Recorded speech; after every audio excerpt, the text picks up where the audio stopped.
vous aimez bien nous faire souffrir comme ça, je comprends pas. En fait, c'est trop facile pour vous, là, avec des champions, ou quoi? À chaque match, c'est la même chose, vous donnez un but d'avance à l'adversaire. Tout le temps, c'est la même chose. Tout le temps, tu vas courir après le score. Contre le Slavia Prague, contre Francfort, contre Bruges. Et là, aujourd'hui, encore une fois, contre Copenhague. On peut parler aussi de la même chose contre la Real Sociedad il y a 2 semaines d'ici.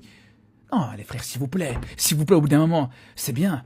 Ok, on est content de la victoire, parce que globalement, le match était bon.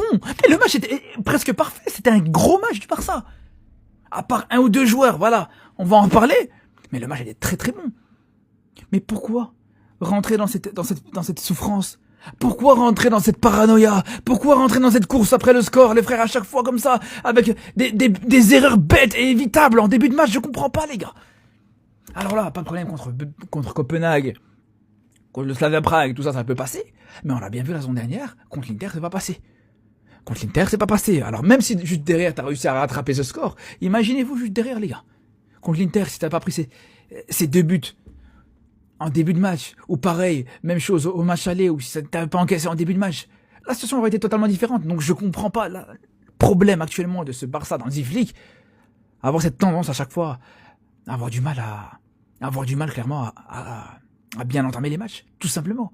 Non mais en fait là les Barcelonais se foutent de nous, c'est pas possible. Après une première mi-temps où ils sont fait avoir par Copenhague dès la 4e minute, notamment sur une action encore une fois exécrable de Jules Koundé. Jules Koundé qui vraiment ces derniers temps là est pitoyable. Le gars reçoit le ballon dans le camp du FC Barcelone, il fait la passe à l'adversaire. Copenhague récupère le ballon et part directement en contre. Et regardez-moi s'il vous plaît le cadeau que fait le FC Barcelone. C'est quoi cet alignement là? Sur une belle passe en profondeur, la défense est battue. Le gars arrive devant Juan Garcia, place le ballon, but. Et là la première mi-temps passe, le Barça n'y arrive pas. Sans oublier le gros raté de Robert Lewandowski à la 9e minute, 1 contre 1 face au gardien. Bien évidemment qu'il a raté. Mais comme d'habitude, vous connaissez maintenant Robert Lewandowski. Hein, quand il fait des vilains matchs là, attendez-vous à un but en 2e mi-temps, comme toujours. Dès la reprise de la 2e mi-temps, à la 47e minute, Lamine Yamal fait son festival sur le côté droit. Il arrive devant le gardien, fait une passe à Robert Lewandowski. Et ce dernier termine, un but partout. Et juste après ça, à la 60e minute, encore Lamine Yamal. Sur une passe décisive de Fermin Lopez sur le côté droit de la surface, il enroule ses contrées, mais ça rentre. 2 buts à 1 pour le FC Barcelone. Et grâce à ce but de Lamine Yamal, le Barça rentre à ce moment-là dans le top 5. Sauf que moi, ce qui m'a énervé dans ce match-là, les amis, c'est ça. Comment l'arbitre a pu siffler penalty si Robert Lewandowski n'a même pas été touché? L'arbitre siffle quand même penalty. Et t'as Rafinha qui le transforme, 3 buts à 1. Et vers la fin, on a Rashford qui marque un coup franc direct. Voilà. Les amis, ça fait bien longtemps que j'ai arrêté de faire des head-watch sur le FC Barcelone parce que quand tu as des Lamine Yamal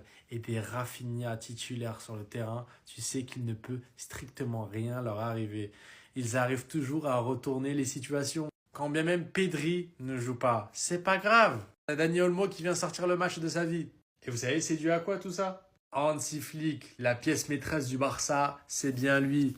Les yeux sont rivés sur sa personne. Il fait partie des meilleurs coachs sur cette planète, si ce n'est le meilleur coach. Mis à part Luis Enrique, et encore cette saison, il est en difficulté avec son groupe. Personne ne fait mieux. Avec ce qu'on lui a donné, défensivement, c'est une catastrophe le Barça de base. À chaque match, ils commencent toujours par être menés et ils finissent par retourner la situation. Parce qu'il a réussi à créer une alchimie. Tout ça est bien huilé, tout ça est bien pensé. À la mi-temps, il pète sa durite, il pète un câble, les joueurs, ils se remettent sur le droit chemin. C'est le coach qu'il fallait au FC Barcelone, c'est la rigueur allemande. Et franchement, pour moi, si le Barça arrive à avoir ce genre de résultats tout au long de la saison, à être premier de la Liga, à se qualifier pour les phases finales de Champions League, ben, ils le doivent en partie à ce monsieur.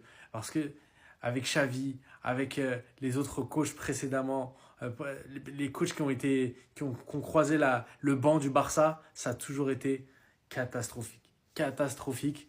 Et lui, avec pas grand-chose, il arrive à faire des merveilles. Dites-moi ce que vous en pensez, les Barcelonais, mais j'aime trop ce coach en vérité.